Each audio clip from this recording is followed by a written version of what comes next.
Assalamualaikum warahmatullahi wabarakatuh. Nama saya Muhammad Aiman Hakim bin Mustafa Bakri. Kad matrik saya 1913822068. Hari ini kami ingin membentangkan channel review kami, iaitu kepentingan penggunaan media sosial teknologi maklumat dalam pendidikan di IPTA. Ini adalah pendidikan era baru teknologi maklumat moden, perlu diselaraskan dengan keperluan kehendak semasa. Perkembangan teknologi maklumat ini juga menyebabkan pengaruh media sosial digunakan secara meluas dalam proses pengajaran dan pelajaran di peringkat sekolah maupun di IPTA. Kami ada 5 kaedah. Kaedah yang pertama adalah Facebook.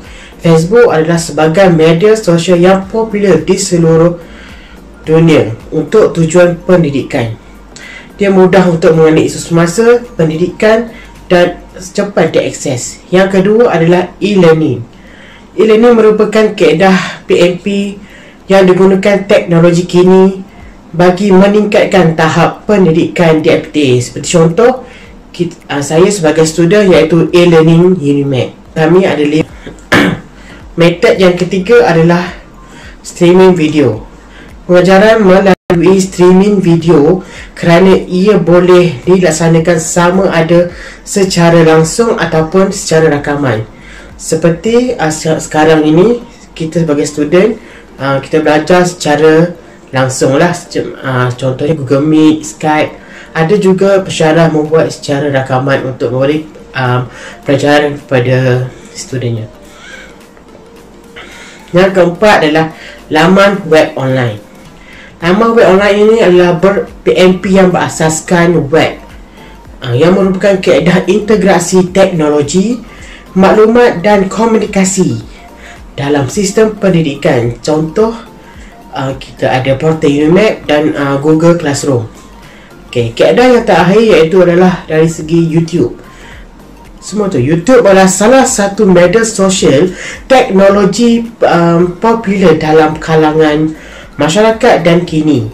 Laman sosial YouTube bukan lagi sekadar digunakan untuk video peribadi, komersial dan sebagainya, malah digunakan sebagai satu medium PMP.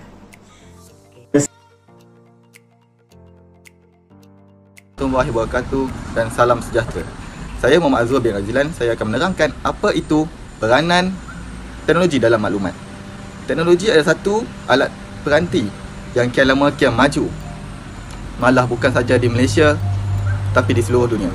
Teknologi juga kita dapat mengakses maklumat dengan pantas melalui internet. Dengan teknologi juga kita dapat berhubung dengan orang yang jauh dan dapat belajar melalui e-learning, Google Classroom dan sebagainya. Assalamualaikum warahmatullahi wabarakatuh. Nama saya Muhammad Aizuddin bin Syamsuddin. Saya akan membincangkan tentang the role of information technology in media industry.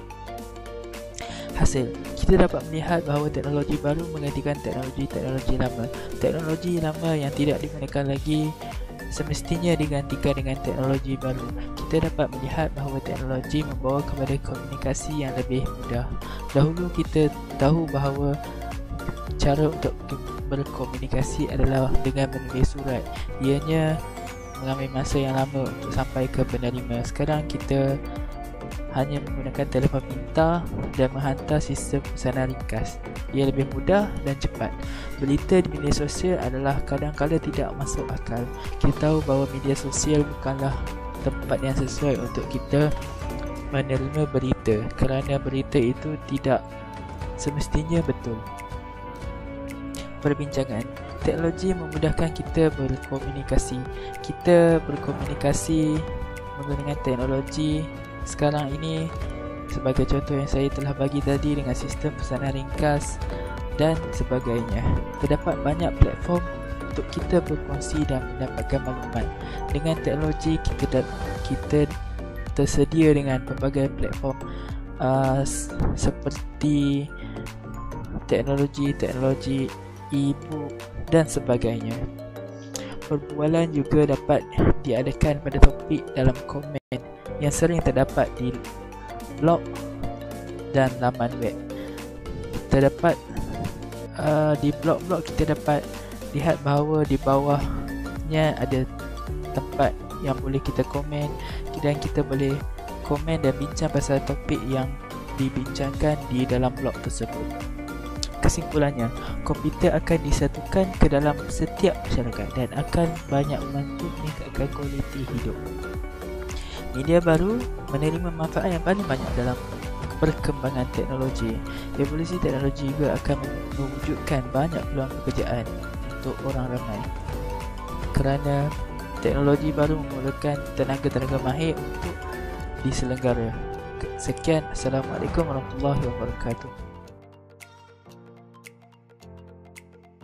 Assalamualaikum warahmatullahi wabarakatuh. Okay, my name is Muhammad Faiz Firdaus bin Mu'azzar.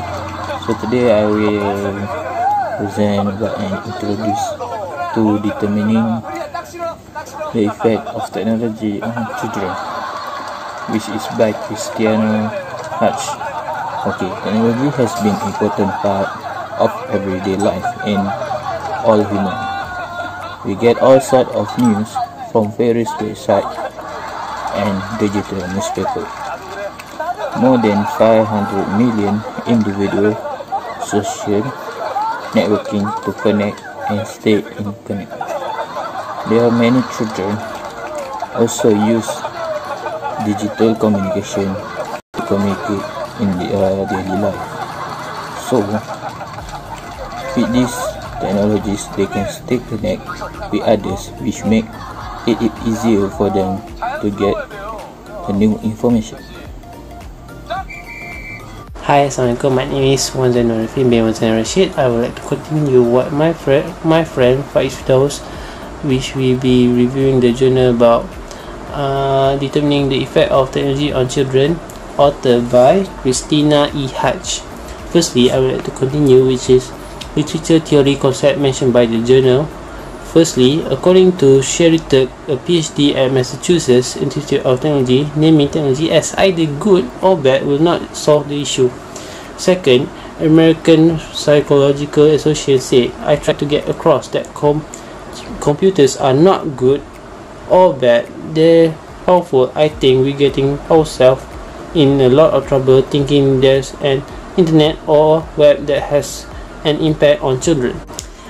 Okay, the next is findings from mentioned by the journal, which is the way the student communicate is that social networking such as Facebook beats calling and in real time, not only via wall posts and messages but by the chat capabilities as well.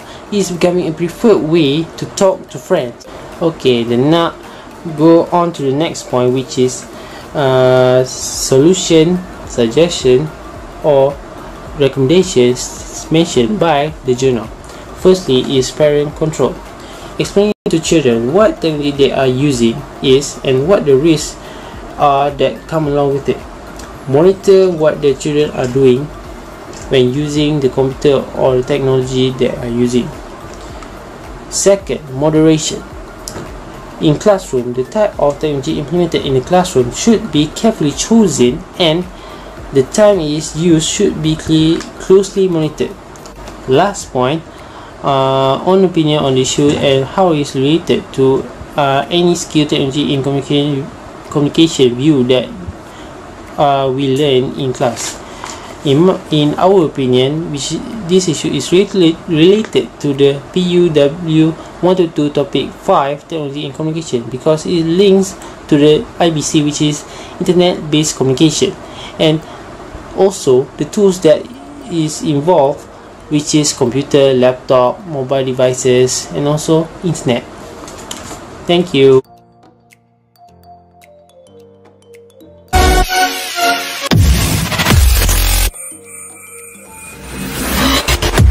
Assalamualaikum, saya Syakira dari Al-Quran. Hari ini saya buat satu urusan terhadap kajian yang dilakukan oleh Ms. Alu dari Chinese University of Hong Kong yang membincangkan tentang tajuk gaya hidup penggunaan teknologi media baru di bandar China. Dalam channel ini, beliau menceritakan tentang gaya hidup yang dilakukan oleh bandar-bandar China di daripada China. Tujuan kajian ini adalah untuk menghubungkan orientasi gaya hidup pengguna dan penggunaan media dengan penggunaan teknologi media baru di bandar China. Bandar-bandar tersebut adalah Beijing, Guangzhou dan Shanghai. Di bandar-bandar ini, kalau di sini kita boleh samakan dia dengan bandar KL dengan Putrajaya kerana telekomunikasi dia sangat advance dekat sana. Okay, pertama, apa yang mereka temukan adalah gaya hidup mempengaruhi inovasi secara signifikan. Kedua, profil sosioekonomi kelas atas pengguna terdahulu adalah selaras dengan penyelidikan awal. Penerapan teknologi media baru dapat mempromosikan identiti sosial seperti pengembangan hidup canggih dan bergaya, menyenangkan dan menyeronokkan. Hasilnya mempunyai implikasi penting untuk mengurus pemasaran dan perancangan media.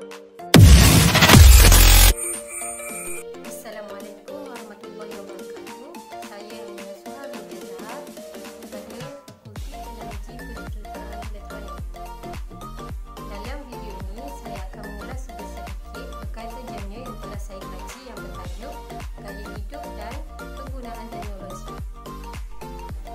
Apa yang saya faham dalam genre ini, ada beberapa faktor yang mempengaruhi gaya hidup responden terhadap penggunaan teknologi. Selain itu, faktor yang kedua ialah responden menganggap penggunaan teknologi adalah merupakan perkembangan dalam hidup mereka. Faktor pertama daripada hasil kajian yang dijalankan ialah responden menganggap penggunaan teknologi ini ialah sebagai satu trend masa kini. Responden ini dikategorikan sebagai kumpulan yang suka mengambil risiko dan sukakan cabaran dalam hidup. Faktor yang ketiga ialah responden menganggap memiliki teknologi ini ialah satu kepuasan. Mereka ini dikategorikan dalam kumpulan yang tenang dan santai. Apa yang dapat saya simpulkan daripada genre ini ialah perkembangan teknologi mempengaruhi gaya hidup seseorang, tetapi ia bergantung juga kepada individu itu untuk menggunakannya secara negatif atau positif. Ringkasan dari jurnal ini adalah bahawa penyebaran produk baru dimotivasikan oleh usaha bagi mendapatkan penghargaan sosial. Orang mencari produk baru sebagai kaedah untuk membangun dan menyampaikan pembezaan dan identiti sosial. Produk yang dibeli oleh pembeli dan menggunakannya adalah penanda gaya hidup mereka. Penerapan sedemikian, objek penggunaan secara implisit mencerminkan peranan gaya hidup yang saling bergantung dan objek guna untuk dikelaskan.